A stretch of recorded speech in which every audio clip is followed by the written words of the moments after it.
జై శ్రీమన్నారాయణ. శ్రీమతే రామానుజాయ నమః. ధనుర్మాసం 10వ రోజు తిరుప్పావై 10వ పాసురం.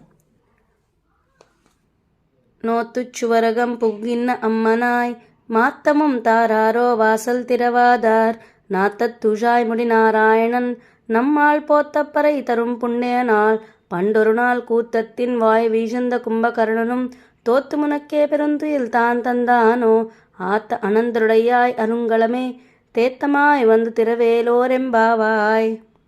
ఇవాల్టి గోపికని మేల్కొలుపుతూ మన గోదాగోష్ఠి నోత్తుచ్చువర్గం పుగ్గిన్న అమ్మనాయ్.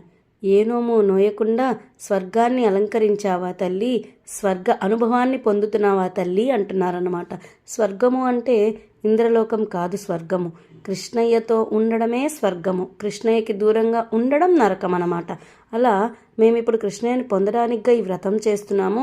మరి నువ్వు ఈ వ్రతం చేయకుండానే స్వర్గాన్ని అనుభవిస్తున్నావా అని అడుగుతున్నారు. మాత్తమం తారారో వాసల్ తిరవాదార్, కనీసం నీ మాటైనా మాకు వినిపించేలాగా చెయ్యి, తలుపు తెరువు. నాతత్ తుజాయముడి నారాయణన్, తులసిమాలని కిరీటానికి చుట్టుకున్న శ్రీకృష్ణుడు ఏమన్నా నీ దగ్గరికి వచ్చాడా? ఆ పరిమళం మాకు బయట వరకు వస్తోంది. ఒకవేళ స్వామి ఏమన్నా లోపల ఉన్నాడా అని అడుగుతున్నారు. நம்மால் போத்தப்பறை தரும் పుండేనాల్ పండొరు నాల్ కూత్తత్తిన్ వాయ్ వీజంద కుంభకర్ణుం. ఏంటమ్మా మేము వచ్చాము నీకోసంగా, నీవు కుంభకర్ణుతో నిద్రలో పోటీ పడి గెలిచి ఆ నిద్ర నీవే సొంతం చేసుకున్నావా? నిద్ర లేవనే లేవట్లేదు. తోత్తుమునక్కే పెరుందు ఎల్తాన్ తందాను.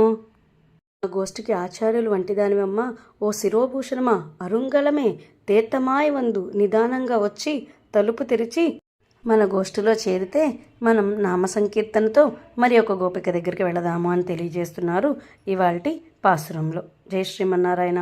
అడేయన్ రామానుజదాసి ఆండాల్ దివ్య తిరువడిగలే శరణం.